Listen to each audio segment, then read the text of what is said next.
Greetings. My name is Dwayne, for those just coming into the gnome business here. And I wanted to take a little bit of time here just to go over the basic gnomes. I had something that came up to me as an idea that I wanted to play with, and I'm going to do some more adventuring into it. But for right now, I was looking at some craft sites and looking at some bears and just got some ideas looking at what they were doing and also what my wife was doing. She actually makes crochet bears. And I've noticed with the gnomes, we actually do just a stationary gnome. Sometimes we add feet and legs to them. Sometimes it's just the arms. Sometimes we're doing without the arms. But that gives them the character. And what I was looking for is something with a little bit more motion to it. Right now, my basic gnomes, they just have their arms down to their side, or I give them something to hold. You also have the gnomes where you can put like the curlers in there, and you got the wires so you can bend them, put them in a little bit of a shape there for that. But what if we had a gnome where we could actually just move the arms around? Do something like that. Hooray! Put them in different positions. Let them go different ways. And that just came up with the idea, if I had an arm that I could pose, put the hand in the pocket maybe, put the hand up on the hat, on the beard, and just position it in different ways and rotate it. So typically what we do is just glue that arm on there. So I came up with the idea, why not do the same thing that I've seen done with dolls and bears and rabbits and give them joints. So my wife gave me a couple of her joints to try to put in there. And I realized these are a little bit bigger, a little bit harder to work with too. So I've come up with another idea as far as putting it together. So what I'm going to do is show you how to do that. We're going to just work on the arms today, a simple thing.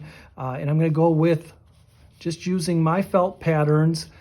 You can use any of the felt patterns. If you have anything of mine, or if you have anybody else's felt patterns, this works great with it, or a sock. This works great with the sock gnomes. We won't get into the cone gnomes or the pool tube gnomes right now. There will be some variations that need to be able to do that. But I'll show you the tricks on how to do that with actually the felt gnome bodies or the sock gnome bodies. So if you're making arms, or if you want to get into making arms, I'll show you how to put them together here so you have a movable, posable arm, not just the wire, but also something that rotates. So it was a real neat idea, trying to play with that a little bit. But I also want to do that with some of the things I have coming up, where I'm going to have the clay hands and the clay, some of the clay faces and stuff like that. So I wanted to have some more character to it. I'm trying to get more motion involved. So what I'm going to do is going to show you just the basic, give you something as far as the basic idea of the gnomes, and how I attach that and where you can go from there. And that's what I'm hoping too, is that you can just see the basics and from that learn and develop it on your own, how you want to develop that and what you might be able to do with it. Just so it's another trick that you might have available there in your arsenal. So we're going to set the gnomes aside here, and I'm going to get out my basic pattern and a basic piece of felt, and show you how I can just get everything off of my one piece here. So as I said, I'm going back to the basics here. And cut out my body.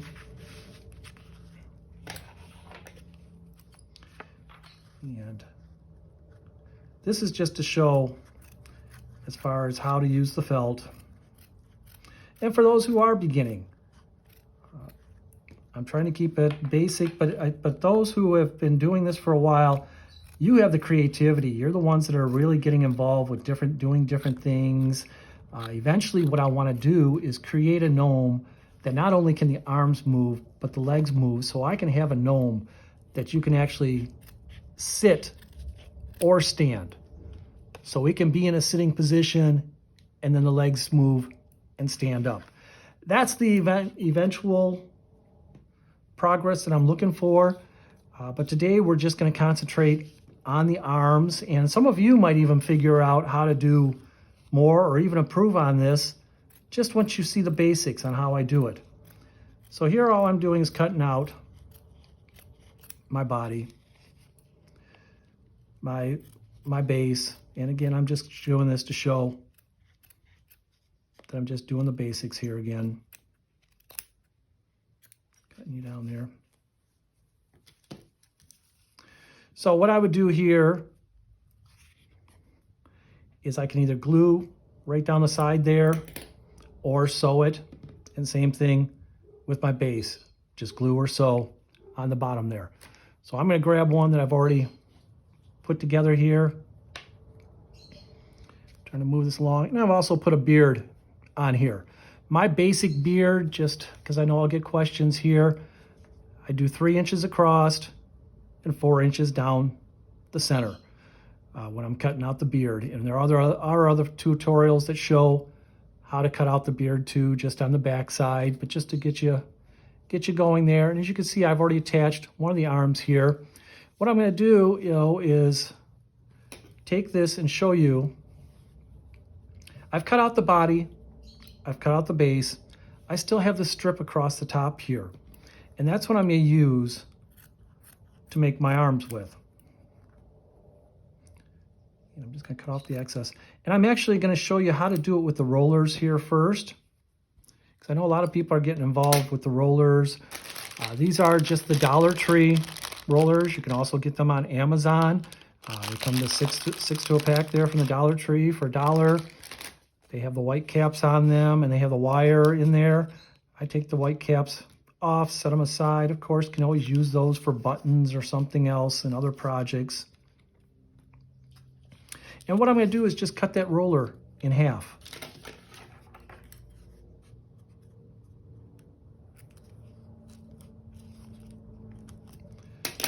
So cutting it in half there. And of course, I have my wire, so I'm going to have to cut my wire also in half.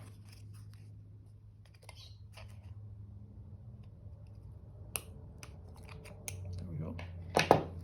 And what I'll usually do is while I'm working with getting things ready, I'll just take the wires right out of them for a moment. I don't need them right this moment. And then I'm going to take that piece of felt there, and I want to leave a 1/2 inch on each side. That's because I'm going to add my hand, either a clay hand or a ball hand, or if you want to do a sewn hand, whatever, onto that, and that's going to give it a cuff. On the other side, that's where I'm going to seal it on. Now, since I'm using a roller, I'm going to give you another little idea here. This is where I'm going to cut down 1/2 inch and cut that off there. So I've got this 1/2 inch notch taken out of my roller there. I'm actually going to do that on both of those.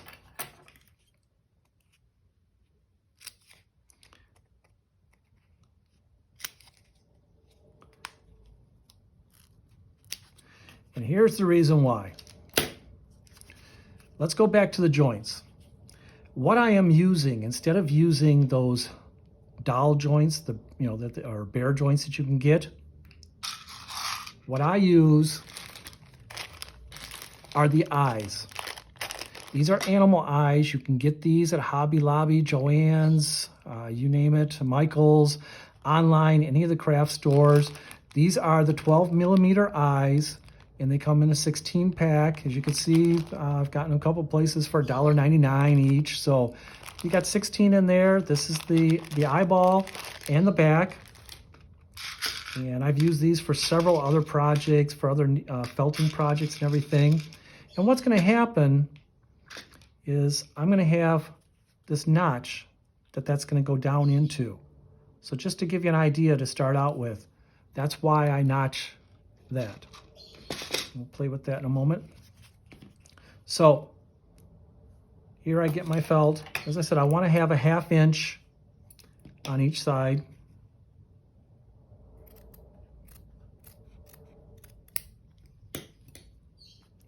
And I'm just going to glue that down, but I want the seam to come right to the beginning of that notch there.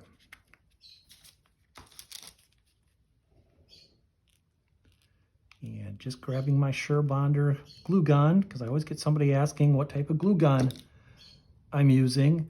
It's the same one I've always used. I can't tell you if one's better than the next one, but it's always held up for me. It's done well.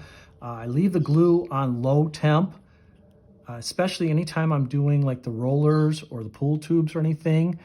You'll see the hotter it is, it'll melt right into that. So I leave it on low temp. And I'm gluing that just down to the roller there. And then covering. And as you'll see, it works out pretty well with my pattern as far as the arm, just to have enough to cover everything I need there. So just run a light line of glue. And again, you can see I'm not doing any sewing. Any of this can be done with just your glue gun. So if you have a project and you're saying, well, I'm not one that does any sewing, this is perfect again for your glue gun. So we're going to glue that together. We got our one side, and then we got our side with the notch in it. And we'll do that for the other one too in just a moment. Set that aside so we can have this. Now,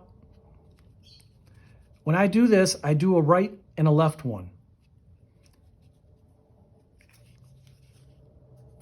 So when I'm gluing on the other side, straighten that out just a little bit. I glued from the one side, I start gluing on the other side. And the reason I do that, let me show you,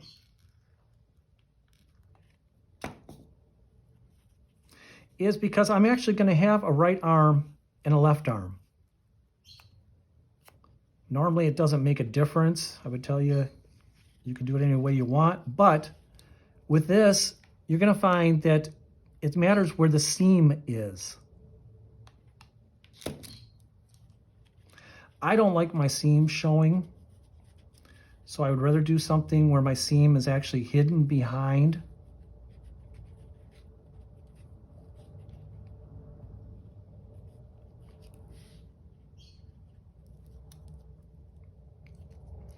So once we get you glued together, so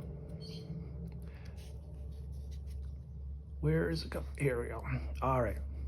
So this was one of my first trial ones, and I tried to use I usually try to use like different colored threads or anything like that, just so I can see as I'm doing things, whether it's working out or not.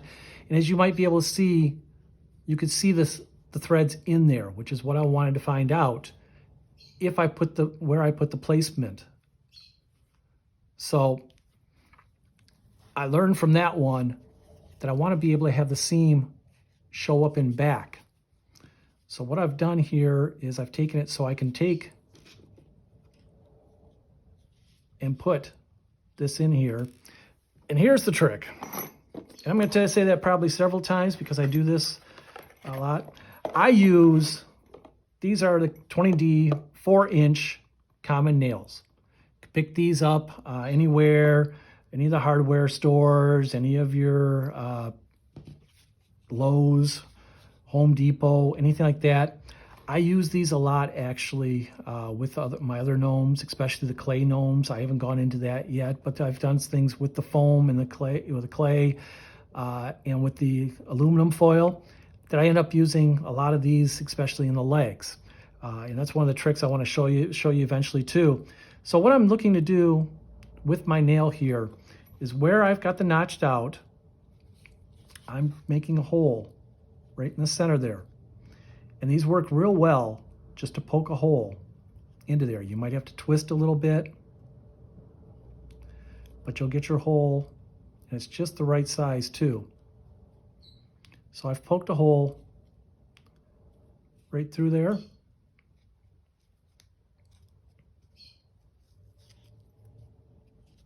And you can even go the other way if you want to, just to make sure you've got it all the way through. And that gives me a place that I can put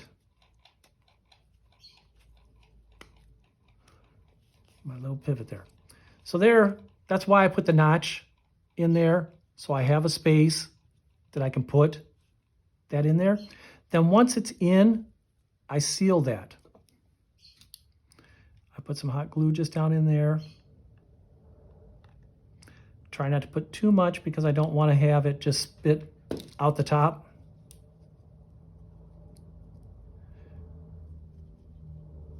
But I seal my arm and I seal that in there.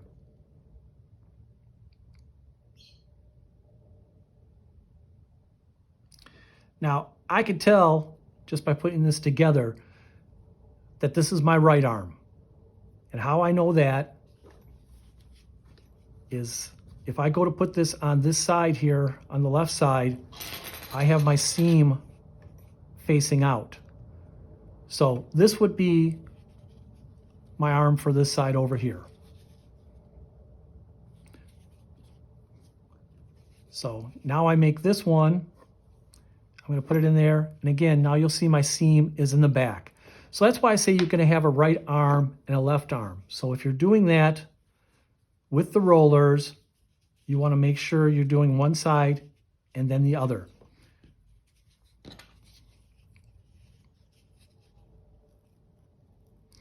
Also, if you're doing it without the rollers, if you're just doing it on a regular, making the arms like I would do out of my patterns, show you. So I've just made a hole here. If you are using just the regular pattern, the body pattern that I have and everything with the arms, so you've cut out your regular 2 1/4, 3 1/2 inch arm and made just an arm and stuffed it. I use stuffing. I just put stuffing down in there. You're going to do the same thing on that seam. You're going to make a right and a left. And the way you're going to do that is you're going to go down again 1/2 inch. Take your nail. Just sort of spin it on through.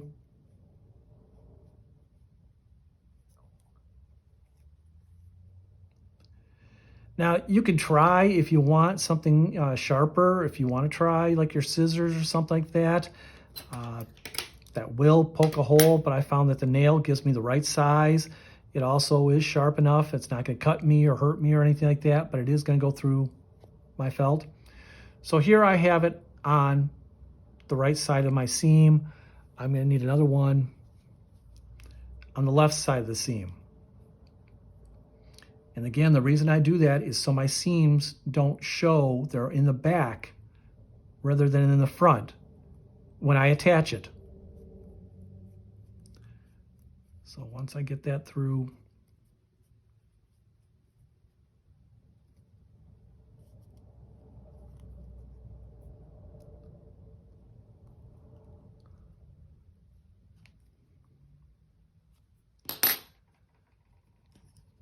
so there I have opposite sides. I'm going to have a right and a left. So when I attach it, my seam's in the back. Same thing here. When I attach it, my seam's in the back. And I can do the exact same thing. I just take, as I said, these are the animal eyes. I just put that in the same type of spot. Again, I don't need a notch or anything in this one because I'm just using the regular polyfill. But I'll do the same thing. I'll close it off.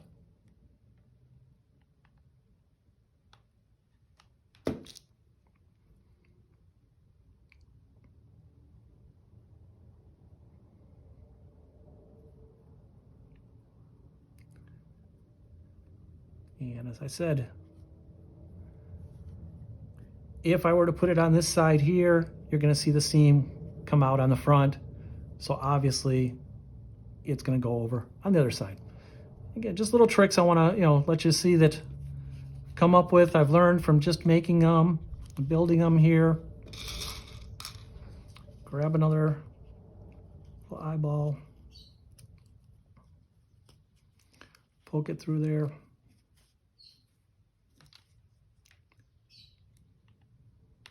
Close that off. So now the difference too, I didn't mention, I should have mentioned earlier too, when I'm making my bodies, when I first start out, I make my body and everything, typically I will close this off. I'll make my body, sew that shut, then I'll add the beard and the arms. What I want to do is I want to leave that open. I don't want to close that yet.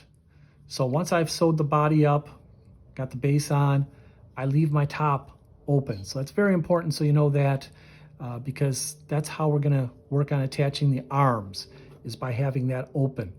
I'll seal that up once I have my arms on here, but until then I leave that open. And what I normally do too is I'll attach the beard right over that seam.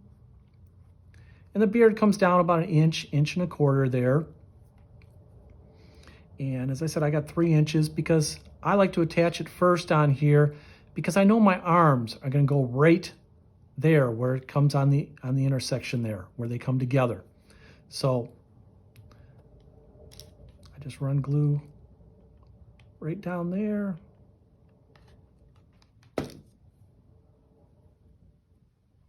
And as I said, I use 3 inches across.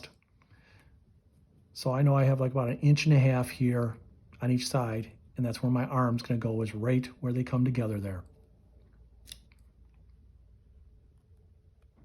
So I'm kind of showing you doing 2 types of gnomes at the same time, one with the curler arms and one with the regular arms here at the same time. So we're gonna glue that on. So I hope I'm not confusing anybody by trying to put it all together at the same time. Now, put my nails aside. Again, I poked the hole with that. I don't want my seam in front. So I'm going to set that one aside. I'm going to take the other one so I have my seam in back. I'm going to go where the beard is. This is the reason I kept this open, was so that I could actually reach in here. I take my 2 fingers and I hold it so I can put the nail right in between. This gives me stability here. And I just take my nail, twist it, and put it right between my 2 fingers there. So just stabbing it right between there. And again, it's not sharp. That's why I don't use anything like my X-Acto knife or my scissors. I don't want to be cutting myself or anybody else. No sense of making my gnome bleed. And then I put that in there. Here's the hardest part, and I understand too that especially my wife usually hands me her bearers at this point because she has arthritis in her hands. So it's not easy for her to attach here. But what I'm doing here is I'm just pulling this out a little bit so I can get down in there. And then the eyeballs all come with a backing. You'll have these white circle backings. And it'll have like a popped out part in the center there. So that faces out. And you take that. It is a little bit harder to do with the ones with the curlers, I've noticed. The ones with the curlers, you don't get exactly right on the ball. It's a lot easier, actually, the ones with just the regular arm there. But what you want to do is pop that on there. And if anybody's ever done a doll, a teddy bear, or a rabbit with that, you know sometimes they are a little bit tough to squeeze on there. But what you want to do is get them on there. And there you go. Hear them click. That's what you want, is to get that click on there. And sure enough, that arm's on there. Now, here's the other issue too that I found, and obviously put it a little bit up too high. You want to make sure you come down from the beard a little bit. This would be a better example here. Bring it down a little bit so you're not riding up so high on the top there. So what I should have done is put my hole down just a little bit farther, just about 1/4 inch to 1/2 inch down from where I have there, where the beard comes. Reason being is your hat's going to go over it. And that's another part of the trick too. Because if you just glue it down, then your arm won't be able to move. So here I've added my arm. Again, I've kept this open so I can get down there. And I don't put all the stuffing in yet either. So I'm able to roll that back. Grab another white cap. And it's easier to push on these than the roller ones. There I have it. I've put my seam in back so it's not coming out showing on here. Let's see if I can do the one more here.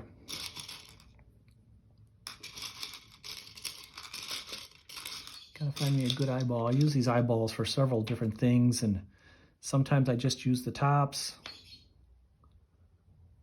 but I like to use all the pieces there. So I poke it through. Again, I'm using my 2 fingers down in there, go down about a 1/4 inch on there, and just push my nail right through.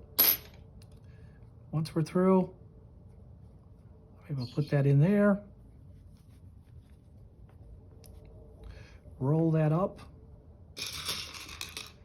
Again, grab just one of my white disc, and you could just snap it right in there. So here we have, my arms are on. I got my full mobility moving on them. On the ones here where I have the curler on it, I can actually move them. I can actually bend them.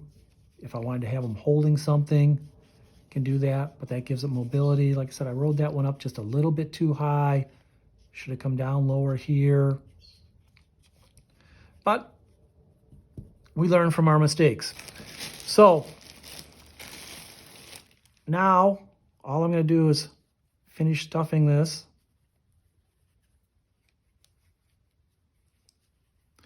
And then typically what I would do is sew it shut, but since I have my glue gun right here, and again, I'm trying to show everybody you can do all this just by hot glue. And also, this is on the inside. This is going to be covered by your hat. So you're not going to see any of this in any place. So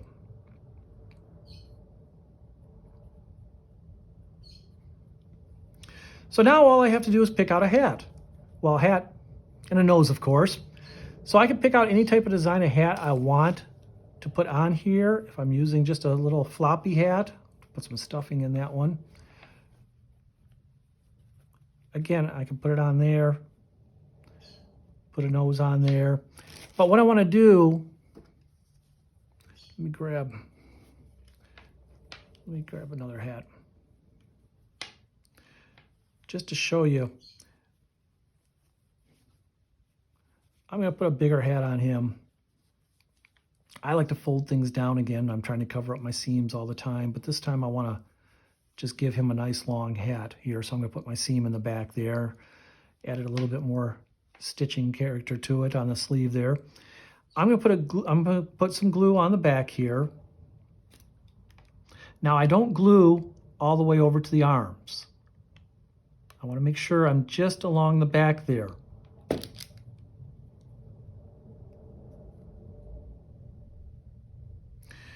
Typically, when I'm gluing a hat down, I'm going to glue just straight all the way around. Here, I don't want to do that, because if I do that, then I can't move my arms. My arm will be stuck to the hat. Now, depending on how you've built your hat and what type of hat and everything, sometimes you can get away with just gluing the front, here, and gluing the back. Other than that, if you have some type of polyfill and you don't have the distance, here I have quite a bit of distance between there. I can put glue up above just to make sure my polyfill's not coming out. I want to put something up there to hold my hat. But I want to make sure it's not interfering with the mobility in my arm. You don't want the glue, and that's the major trick there. That was one of the other things I had to find out while building these, that if I wanted the arm to move and still be in a good position, it has to go up in the hat. Now, if you don't build the hat so it covers that all the way, you can get it where the arm comes out there while it's moving. But here I'm going to glue that.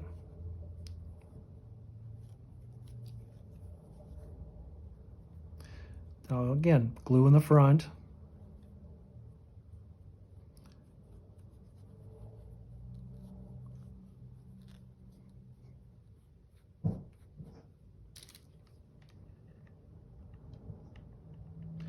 But not all the way over to the arm. I want to make sure I have room for that arm to be able to move either side.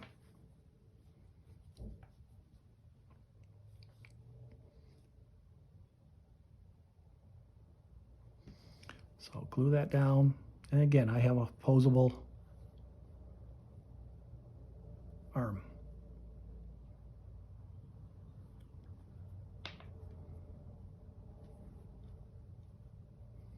And now what I normally do would be pick out a 1-inch ball, stick it on there for a nose. I got a little 3/4 inch balls in here right now. So I'm just gonna put one of those on just for the fun of it.